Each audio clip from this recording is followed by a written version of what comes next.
ಮಹಾಲಿಂಗೇಶ್ವರ ದೇವಸ್ಥಾನ ಹೋಗಬೇಕು ಅಂತ ರೆಡಿಯಾಗಿದ್ವಿ. ನಾಮಕರಣಕ್ಕಿಂತ ಮುಂಚೆ ಹೋಗಿ ಬರಬೇಕು ಅಂದಿದ್ದು. ಸೊ ರೆಡಿಯಾಗಿದ್ವಿ. ನಾನು ನನ್ನ ಮಗ ರೆಡಿಯಾಗಿ ನನ್ನ ಮಗ ಆಟ ಆಡ್ತಾಯಿದ್ದ. ಅವ್ರ ಅಪ್ಪನಿಗೋಸ್ಕರ ವೆಯ್ಟ್ ಮಾಡ್ತಾಯಿದ್ದ.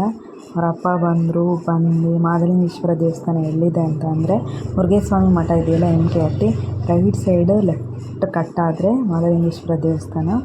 ಅಲ್ಲಿ ಪೂಜಾರಿಗಳು ಇರಲಿಲ್ಲ.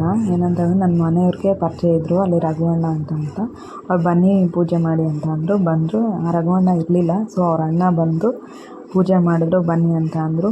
ಎಲ್ಲ ದೇವ್ರಿಗೆ ಏನೇನು ಬೇಕೋ ಎಲ್ಲ ಹೂವು ಹಣ್ಣು ಉದ್ದಿನ ಕಡ್ಡಿ ಎಲ್ಲ ಕಾಯಿ ಎಲ್ಲ ಬಂದು ಅವರು ಪೂಜೆ ಮಾಡೋಕ್ಕೆ ಸ್ಟಾರ್ಟ್ ಮಾಡಿದ್ರು. ಇನ್ನೊಂದೇನಂತ ಅಂದರೆ ಈ ದೇವರು ನಾನು ಒಂದು ಸತಿ ಬಂದಿದ್ದೆ. ಒಂದು ಸತಿ ಬಂದಾಗ ಈ ವರ್ಷದ ಒಳಗಡೆ ನನಗೆ ಮಗು ಭಾಗ್ಯ ಕೊಡಪ್ಪ ಅಂತ ಅಂದಿದ್ದೆ. 2 ಸತಿ ನನಗೆ ಹೂ ಕೊಟ್ಟಿತ್ತು. ಮುದ್ದಾದ ಗಂಡು ಪಾಪನ ಕೊಟ್ಟ ದೇವರು. ತುಂಬ ಖುಷಿಯಾಯಿತು. ಈ ದೇವ್ರನ್ನ ಭಾಳ ನಂಬ್ತೀನಿ ನಾನು. ಇನ್ನೊಂದೇನೆಂದರೆ ನನ್ನ ಮಗು ಭಾಳ ಸೈಲೆಂಟ್ ಇದ್ದ. ಯಾಕೋ ಎಲ್ಲಿ ಅಳ್ತಾನಪ್ಪ ಅಂತ ಅಂದ್ಕೊಂಡಿದ್ದೆ. ಭಾಳ ಸೈಲೆಂಟ್ ಇದ್ದ. ಯಾರು ಗುರ್ತಿಸ್ತಾನೆ. ಸ್ವಲ್ಪ ಯಾರೋ ಹೊಸಬ್ರು ಬಂದುಬಿಟ್ರೆ ಗುರ್ತಿಸ್ತಾನೆ. ಎಲ್ಲ ಅಳ್ತಾನಪ್ಪ ಅಂತ ಅಂದ್ಕೊಂಡಿದ್ದೆ. ತುಂಬ ಸೈಲೆಂಟ್ ಇದ್ದ. ಇನ್ನೊಂದೇನಂತಂದರೆ ನಮ್ಮ ಮಾವ ಇದ್ದಾರಲ್ಲ, ಅವ್ರ ತಮ್ಮ ಇಲ್ಲಿ ಒಂದು ಕಾಣಿಕೆಯಾಗಿ ಕೊಟ್ಟಿದ್ದಾರೆ. ಈ ದೇವಸ್ಥಾನದಲ್ಲಿ, ಮಹಾಲಿಂಗೇಶ್ವರ ದೇವಸ್ಥಾನದಲ್ಲಿ ಒಂದು ಬೀರು ಕೊಟ್ಟಿದ್ದಾರೆ ಕಾಣಿಕೆಯಾಗಿ. ಇದೆ ನೋಡಿ, ದಾದಾ ಮಹಾಲಿಂಗೇಶ್ವರ ಸ್ವಾಮಿ ಬೀರು ಕೊಟ್ಟಿದ್ದಾರೆ. ಮತ್ತು ತುಂಬ ಸೈಲೆಂಟ್ ಇದ್ದ. ಆಟಾಡ್ಕೊಂತ ಸುಮ್ಮನೆ ಇದ್ದ ಒಬ್ಬನೇ. ಕೊನೆಗೂ ಹತ್ತ ಕಾರಕ್ಕೆ ಕರ್ಕೊಂಬಂದ್ಬಿಟ್ವಿ.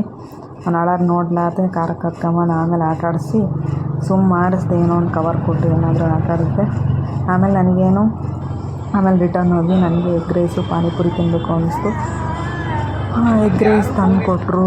ಎಗ್ ರೈಸ್ ಪಾರ್ಸಲ್ ಮಾಡಿಸ್ಕೊಂಡೆ. ನನಗೆ ಪಾನಿಪುರಿ ತಿನ್ನಬೇಕು ಅಂತ ಪಾನಿಪುರಿ ಸಿಗಲೇ ಇಲ್ಲ. ಕೊನೆಗೆ ಸೀರೆ ಇಸ್ಕೊಂಬಂದಿದ್ವಿ. ಸೀರೆ ನೋಡಿ ನಂದು ಇದು ಆಲ್ಮೋಸ್ಟ್ 15,000 ಇದೆ. ನನ್ನ ಸೀರೆ ಬ್ಲೌಸ್ ಡಿಸೈನ್ಸು 2,200. ಸಿಂಪಲ್ ಡಿಸೈನ್ಗೆ 2,200 ಮಾಡಿದ್ದಾರೆ ನೋಡಿ. ಎಷ್ಟು ಸಿಂಪಲ್ ಮಾಡಿಸಿದ್ದೀನಿ. ಈ ಸ್ಯಾರಿ ಆಲ್ಮೋಸ್ಟ್ 15,000. ನನ್ನ ಬ್ಲಾಗ್ ಇಷ್ಟ ಆಗಿದ್ರೆ ಲೈಕ್ ಮಾಡಿ, ಸಬ್ಸ್ಕ್ರೈಬ್ ಮಾಡಿ, ಶೇರ್ ಮಾಡಿ, ಕಮೆಂಟ್ ಮಾಡಿ. ಓಕೆ, ಬಾಯ್.